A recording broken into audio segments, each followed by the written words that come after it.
Vamos ler Tiago, capítulo 2, versículo 19.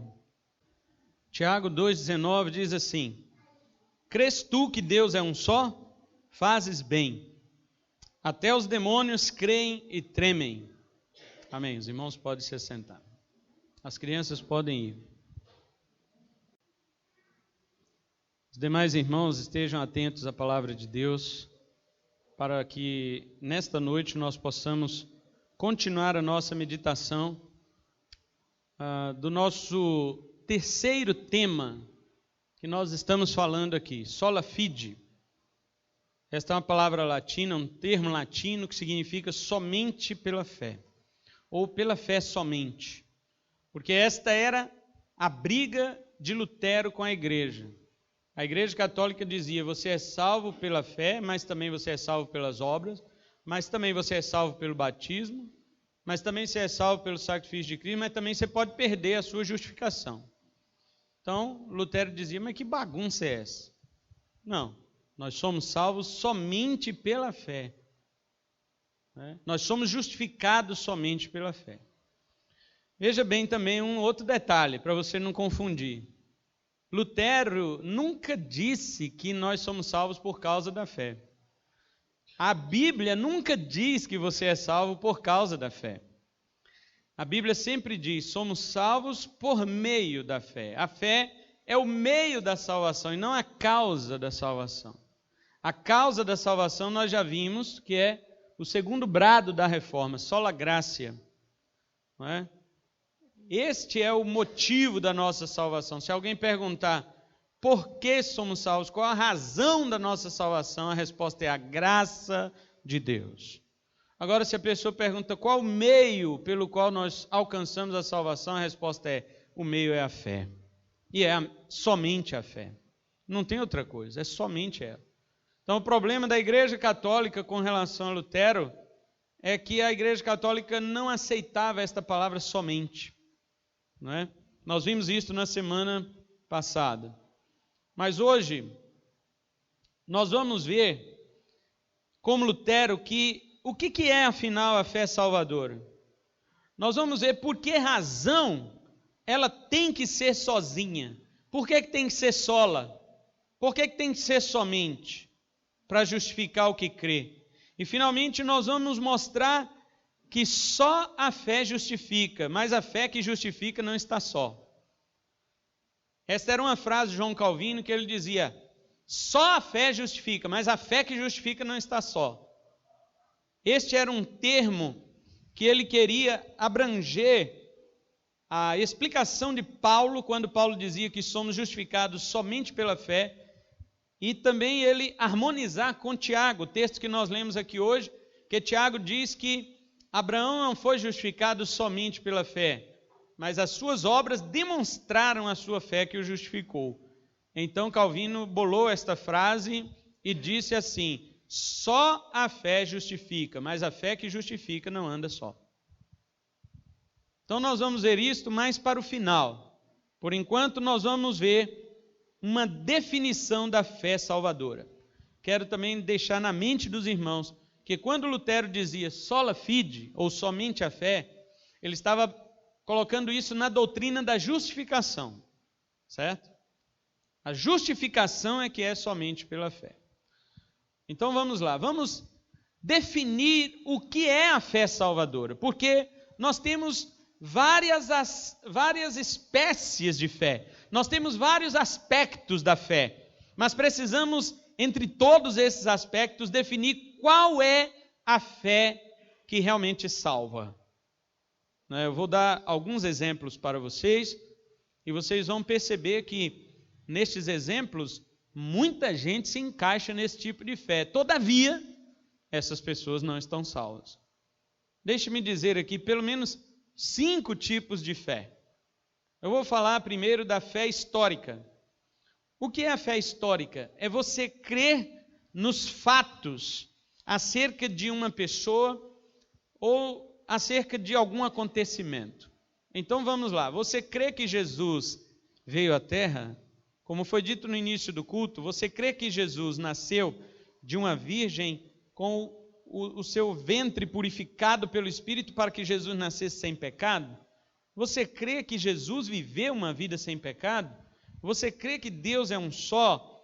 Você crê que Jesus morreu pelos nossos pecados? Amém? Isso não salva. O demônio também crê. Foi o que nós acabamos de ler. Nós lemos em Tiago que os demônios creem em Deus e que Ele é um só, e ele até estremece desse Deus. Talvez você pense que você crê em um Deus só, mas você talvez possa crer em um outro Deus que não é o da Bíblia. Vou te dar um exemplo. Tem gente que diz assim: o meu Deus não joga ninguém no inferno. Então esse aí já é um outro Deus, já não é o Deus da Bíblia. Porque o Deus da Bíblia joga. Mateus 10, 28 está escrito: não tenham medo daqueles que matam o corpo e não sabem o que fazer da alma, mas tenham medo daquele que tanto lança o corpo quanto a alma no inferno. É Deus, não é o diabo.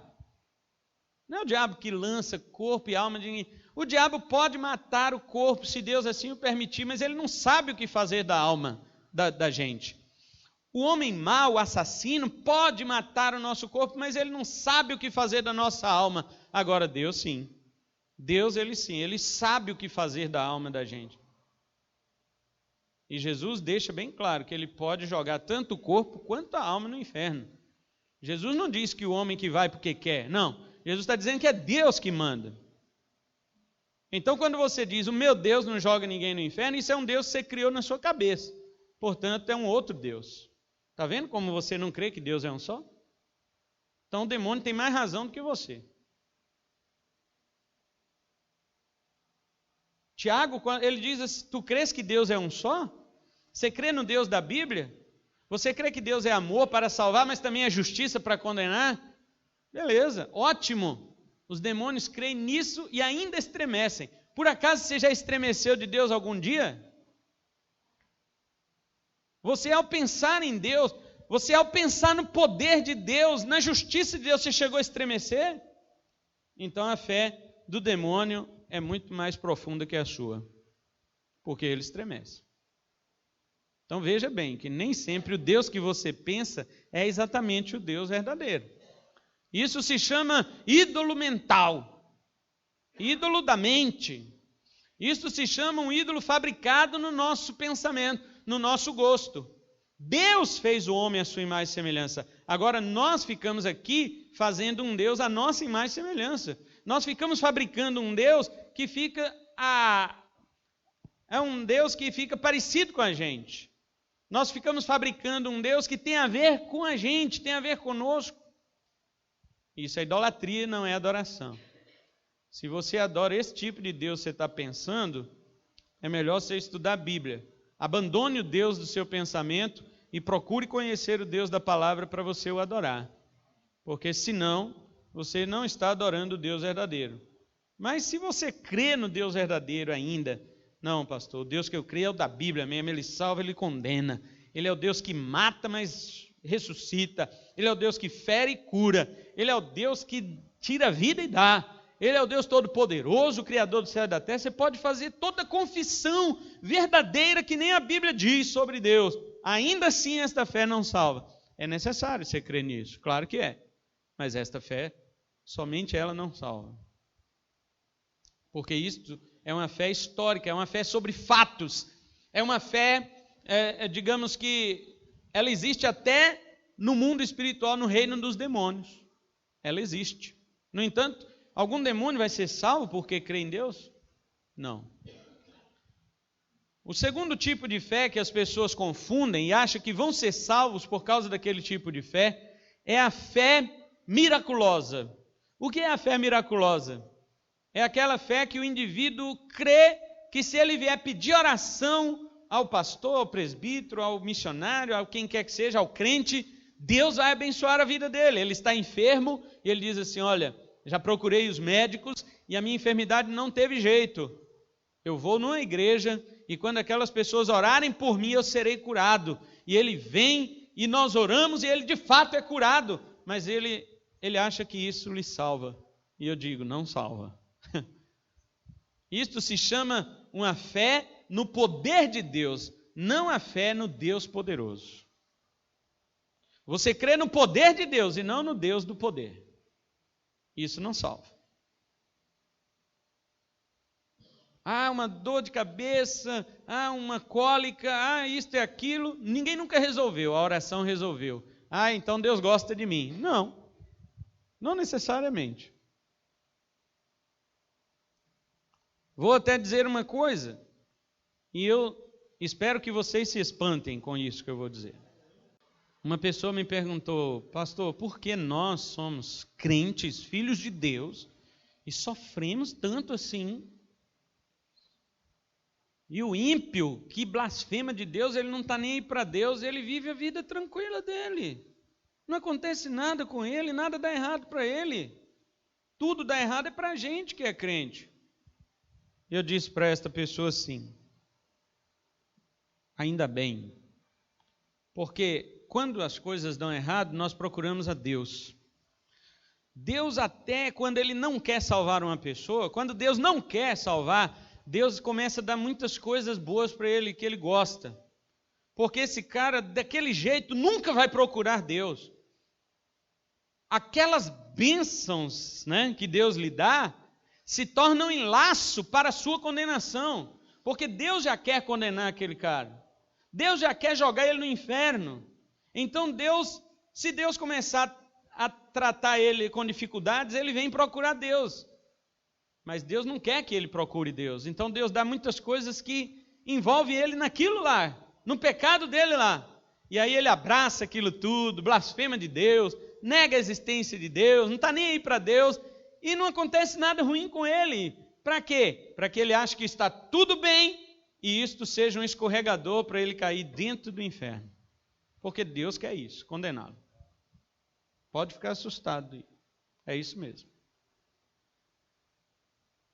Salmo 73. Depois você lê em casa e vê se não é isso mesmo.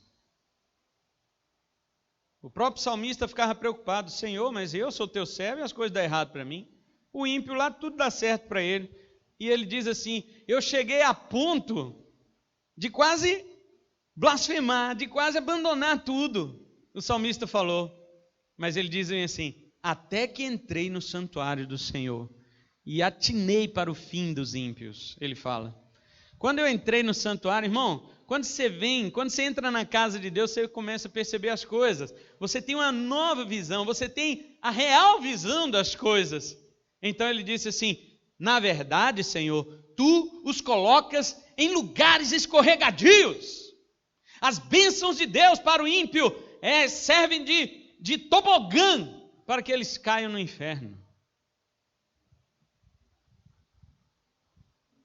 E quando Deus quer salvar o cara, o que Deus faz? Começa a apertar, começa a arrochar, coloca uma enfermidade, coloca uma dificuldade, coloca um problema, e esta pessoa vem correndo para Deus, e Deus já está de braços abertos, e diz: pode vir, que eu já queria te salvar mesmo. Então glorifique a Deus pelo sofrimento. Se não fosse Ele, você não estaria perto de Deus. Pois muito bem. Tem gente que acha que porque pediu uma oração e foi curado, Deus gosta dele. Não se iluda. Não se iluda. Essa fé não salva. Terceiro tipo de fé que eu quero falar para você é a fé imaginária.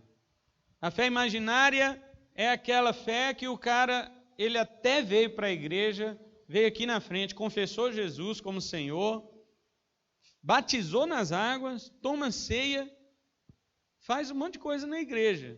Ele só acha que é salvo, mas no fim das contas ele não é. Jesus não fala desse tipo aí? Ou não? Vocês estão achando que estou inventando isso? Mateus capítulo 13, Jesus Cristo fala assim que houve uma semente que caiu no meio das pedras. E ela cresceu logo, porque não tinha raiz profunda, mas quando veio o sol, ela se secou. E quando Jesus interpreta esta parte da parábola, em Mateus 13, 20 e 21, ele diz assim: aquela semente que caiu nas pedras, representa aquele que ouve a palavra e logo recebe com alegria. Mas vindo a perseguição por causa da palavra, logo tropeça. Jesus Cristo diz.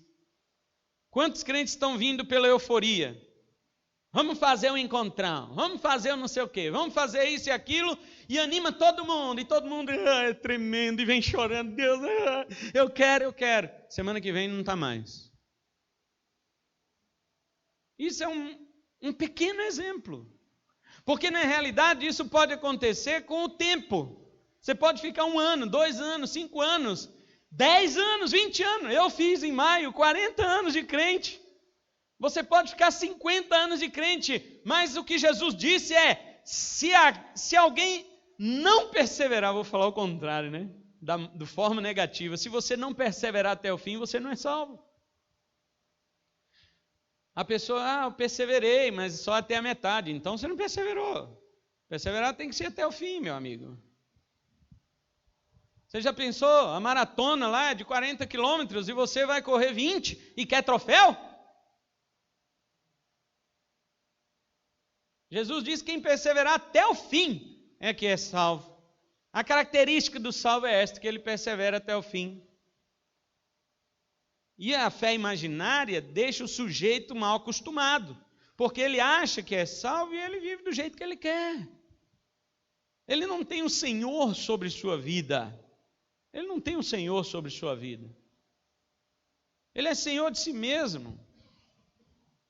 Ele rejeita tudo que está na Bíblia e aceita somente as promessas. Até saiu até uma Bíblia aí, edição de promessas.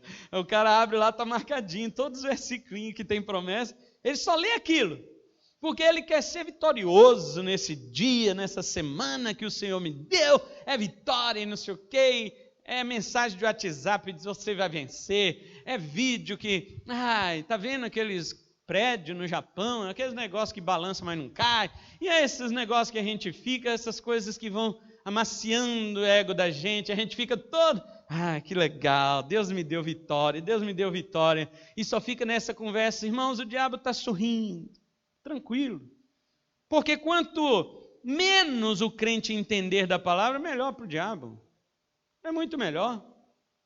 Porque o que realmente incomoda Satanás é o crente que conhece a Bíblia. É o crente que pratica a Bíblia, porque mais que conhecer é praticar. Quando Jesus venceu o diabo no deserto, ele venceu com versículos bíblicos. Jesus não venceu o diabo argumentando e dizendo, olha diabo, eu declaro, tá? Olha diabo, eu determino. Olha diabo, eu pisei na tua cabeça, tá? Embora Jesus podia, né? Mas como ele estava ali como homem, não utilizou nenhuma de suas ferramentas divinas, né? Nenhuma das suas prerrogativas divinas para vencer Satanás, venceu como homem. E o que Jesus usou como arma para vencer Satanás está disponível para você, para mim, que é a Bíblia. Só que a gente não lê. Quando lê, não entende. Quando não entende, não pergunta. Aí fala, deixa para lá. Aí o diabo, beleza. É isso mesmo que eu quero. Que você deixe para lá. Isso é a fé imaginária, porque criou uma cultura no Brasil de que está na igreja, está salvo. Irmão, se você bota o seu gato dentro de um forno, no outro dia ele amanhece pão, só porque dormiu no forno? Se você dormir na garagem da sua casa, você amanhece um carro? Não é o lugar que te faz a coisa, meu filho, pensa nisso. A igreja tem salvo, mas tem não salvo também. Não é entrar numa igreja que vai te fazer salvo. O que vai te fazer salvo é nascer de novo. Pois bem, esse é o 4º tipo, né, de fé que eu falei. Mas ainda existe uma 5ª ideia sobre fé, que é chamada de fé confessional. O cara está numa igreja que a confissão de fé da igreja dele é perfeita. Ele crê em tudo aquilo que está escrito na confissão de fé da igreja dele.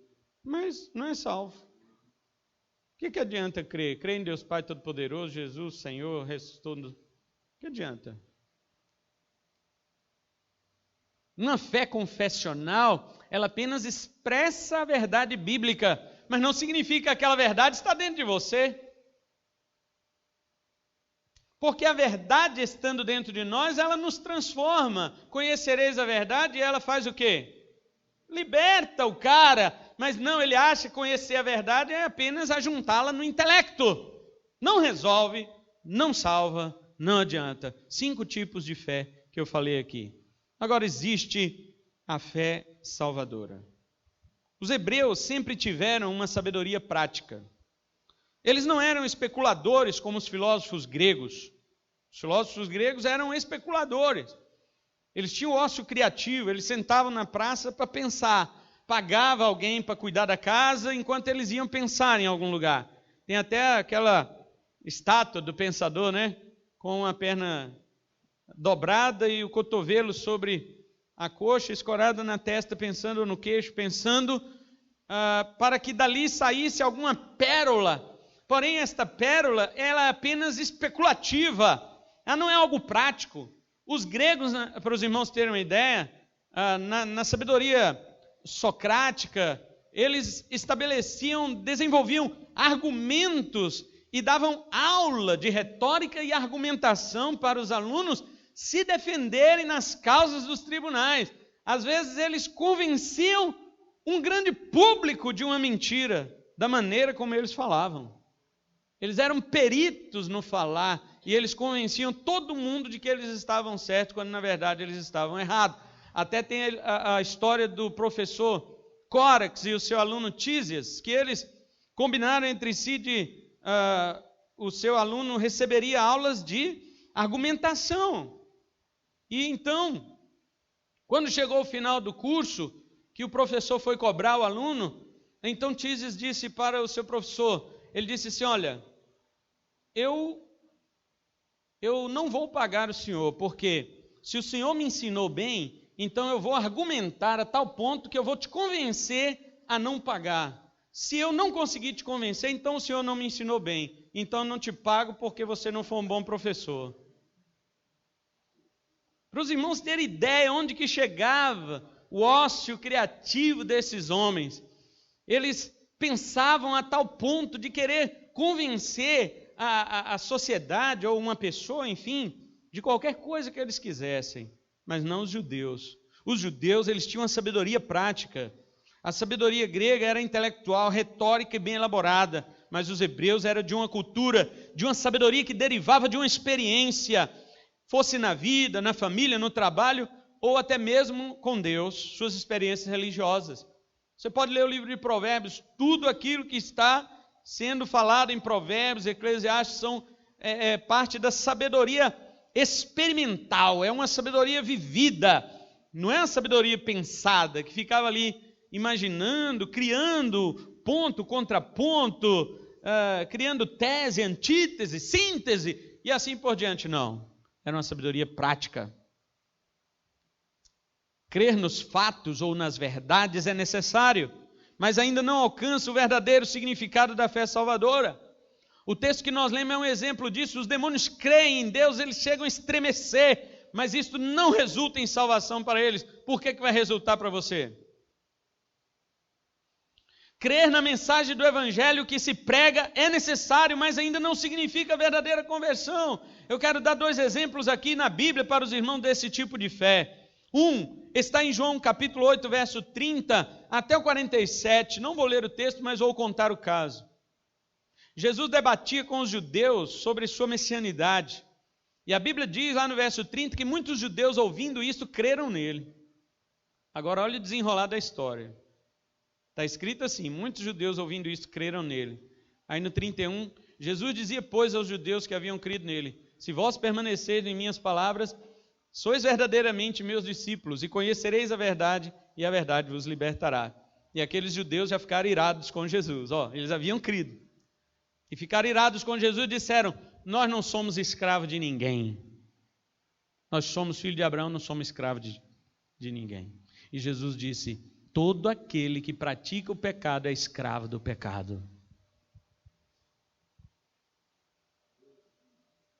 E depois Jesus diz para ele, o servo, ele não fica para sempre na casa, mas o filho fica. E ele disse, o filho vos libertar, verdadeiramente sereis livres. E aqueles homens, eles se revoltaram contra Jesus e falaram, nós somos filhos de Abraão, nós não somos escravos de ninguém. E Jesus falou assim, vocês fossem filhos de Abraão, vocês faziam as obras de Abraão. Porque Abraão, ele fez a vontade de Deus, ele creu em Deus. Agora, vocês, na verdade, são filhos do diabo, Jesus falou para os judeus naquele dia, os judeus que haviam crido nele. Que tipo de fé é esse, meus irmãos? Sabe que tipo de fé? É esse que crê nas palavras que são pregadas, mas que não toma uma postura, que não toma uma decisão com relação àquilo ali. Deixe-me dizer uma coisa para você. O Evangelho é a única verdade no planeta que você não fica isento dela. É impossível você passar pelo Evangelho isento e dizer, eu não estou nem a favor e nem estou contra. É impossível. O Evangelho é a única verdade no planeta que você tem que tomar uma postura em relação a ele. Ou você aceita ou você o rejeita. É por isso que não tinha como aqueles judeus ficar de lenga-lenga com Jesus e dizer, nós somos filhos de Abraão, somos filhos disso e daquilo. Jesus falou, negativo, vocês são filhos do diabo. Vocês estão pensando que Jesus é aquele judeuzinho do quadro, cabelão, barbinha assim, olho azul, é tão bonitinho Jesus Cristo, né? Tem até um negocinho assim na cabeça dele. Jesus chegou para os judeus que haviam crido nele e falou, vocês são do diabo que é vosso pai. Porque o diabo é homicida, ele peca desde o princípio e ele não se firma na verdade porque é pai da mentira. Jesus falou. Irmãos, não há meio termo.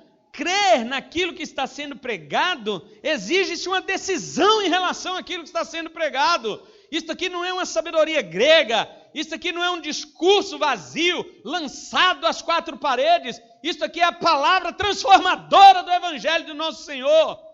Se você não toma uma postura em relação a este Evangelho que é pregado, ao Evangelho puro e pleno do nosso Senhor Jesus Cristo, você está virando as costas para Deus.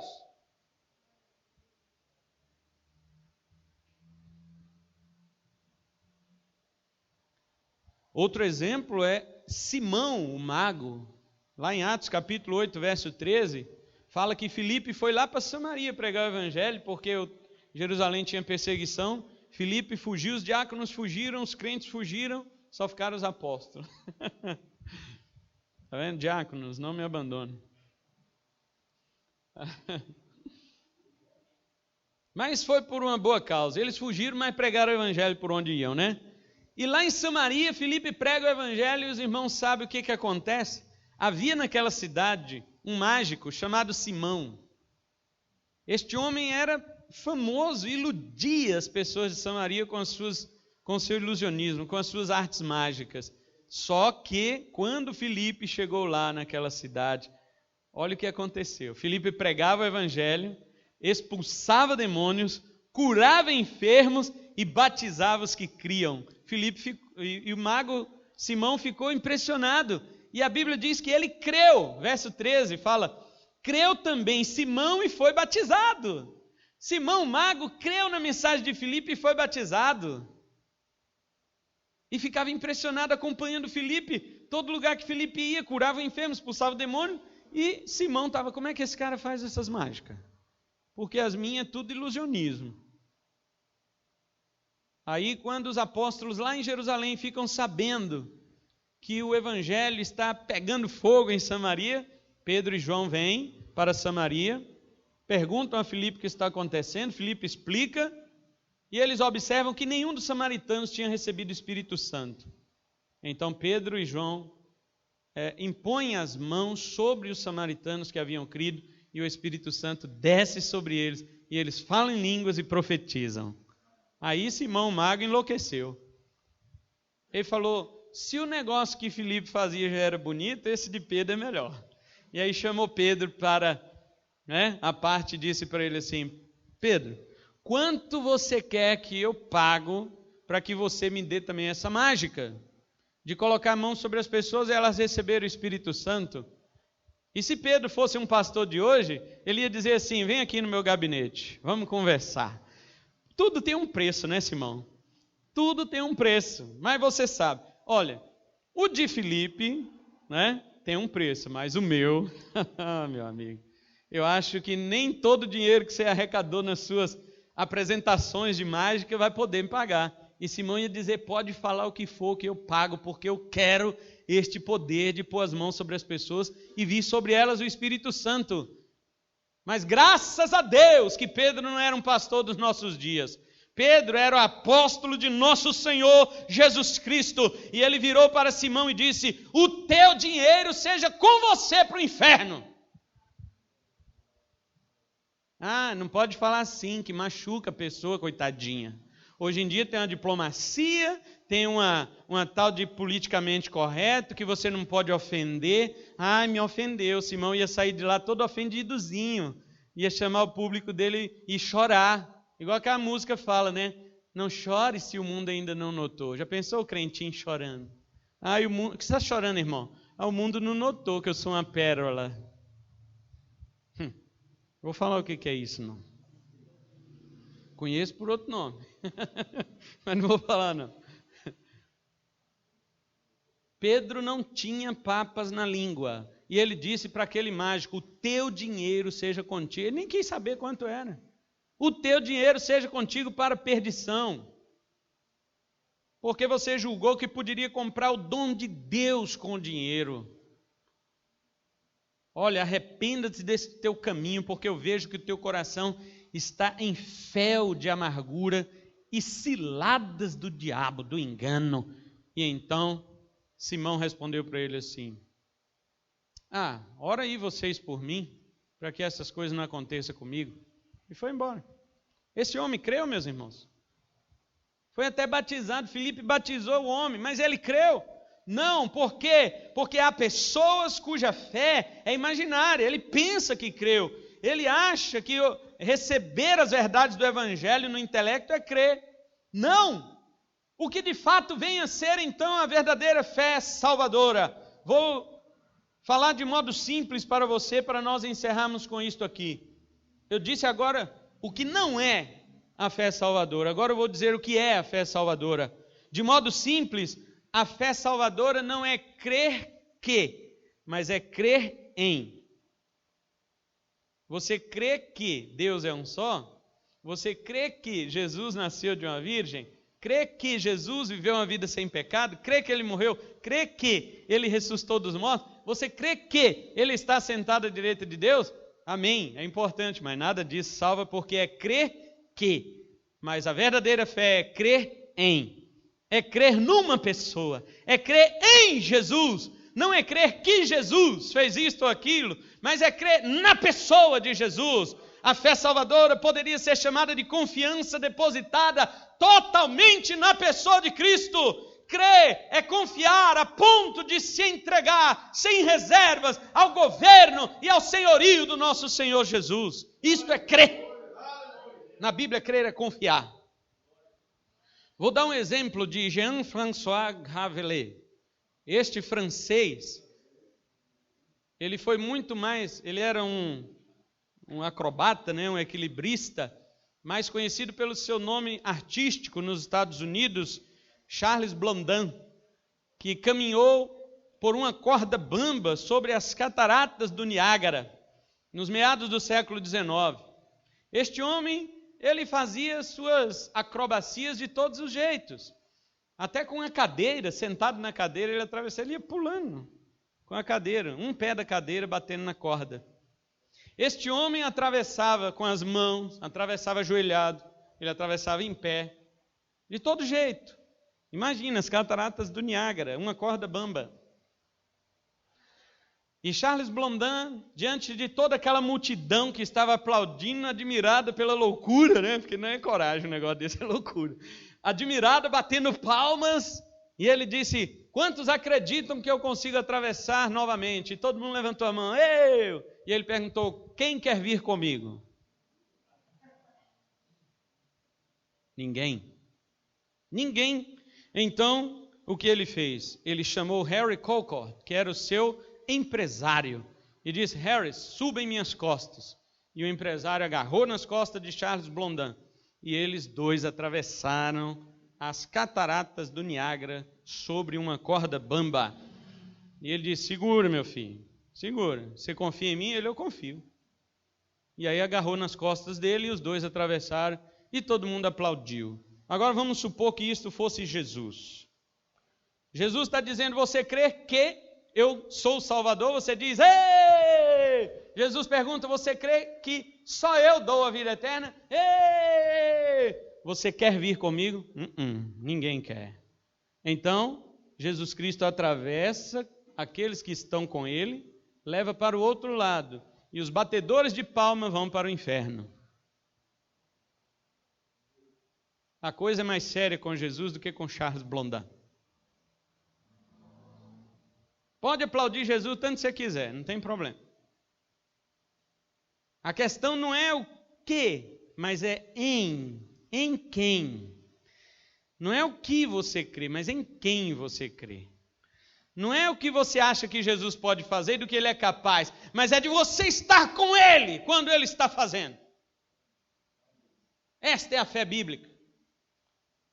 Era muito fácil para todo mundo crer que Charles Blondin atravessava, mas ir com ele era uma atitude de extrema confiança. E isto ilustra muito bem o que quer dizer a fé salvadora. Você pode acreditar que Cristo salva, mas é necessário ir com ele pelo caminho da salvação.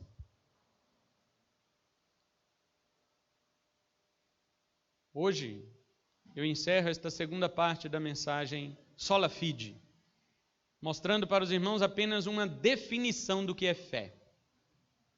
Nós vamos ainda, quando eu voltar de viagem no dia 27 de agosto, nós vamos continuar esta mensagem.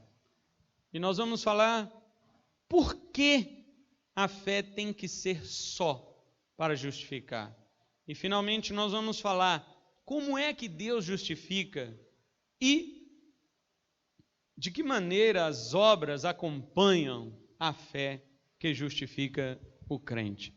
Porque uma fé vazia, ela pode convencer você, mas não convence a Deus. Certo? Então, com esta mensagem de hoje, que apenas estamos definindo o que é fé, espero que você guarde hoje a mensagem que nós pregamos. Você pode crer num monte de coisa que Deus fez, que ele aconteceu, que Jesus existiu, que isto, que aquilo. Pode. Não faz mais do que a obrigação de acreditar, porque são fatos históricos. Isto é uma realidade histórica que ninguém pode negar. Os ateus tentaram negar isto desde o século XIX, quando ainda não havia surgido aquela matéria de estudo chamada arqueologia, né? Enquanto não havia essa matéria chamada arqueologia, os ateus morriam sorrindo, achando que tinham vencido o cristianismo e dizendo, nós calamos os cristãos porque não se pode provar que Jesus existiu. Mas, em primeiro lugar, nós não precisamos de arqueologia para provar nada. Nós cremos no que diz a palavra de Deus. Sola Escritura. Primeiro que nós falamos. Nós acreditamos no que diz a Bíblia. É igual o menino que falou para a professora dele, professora, mas a Bíblia diz que a baleia engoliu Jonas, o grande peixe engoliu Jonas. A baleia, né, criança? Aí a professora disse para ele, meu filho, não tem como. Na garganta de uma baleia não passa um ser humano.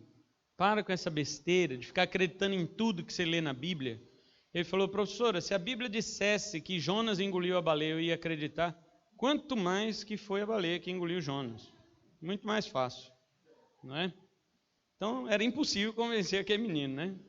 A outra menininha, por sua vez, ela disse assim para a professora, sim, professora, realmente a baleia engoliu Jonas e depois vomitou na praia. E a professora, não, minha filha, isso não pode, porque na garganta de uma baleia não passa um ser humano. Ela, não, professora, é verdade, a Bíblia diz, não pode ficar acreditando em tudo que você lê na Bíblia. Aí a menina, tá bom. Quando eu morrer, eu vou para o céu, aí eu pergunto para Jonas. Aí a professora falou, e se Jonas tiver ido para o inferno? Aí ela disse, aí a senhora pergunta. Né? Quer dizer, a fé é inabalável. Amém, meus irmãos? Que esta fé inabalável possa ser esta que realmente guie a tua vida em Cristo Jesus. Amém? Vamos colocar de pés, vamos orar.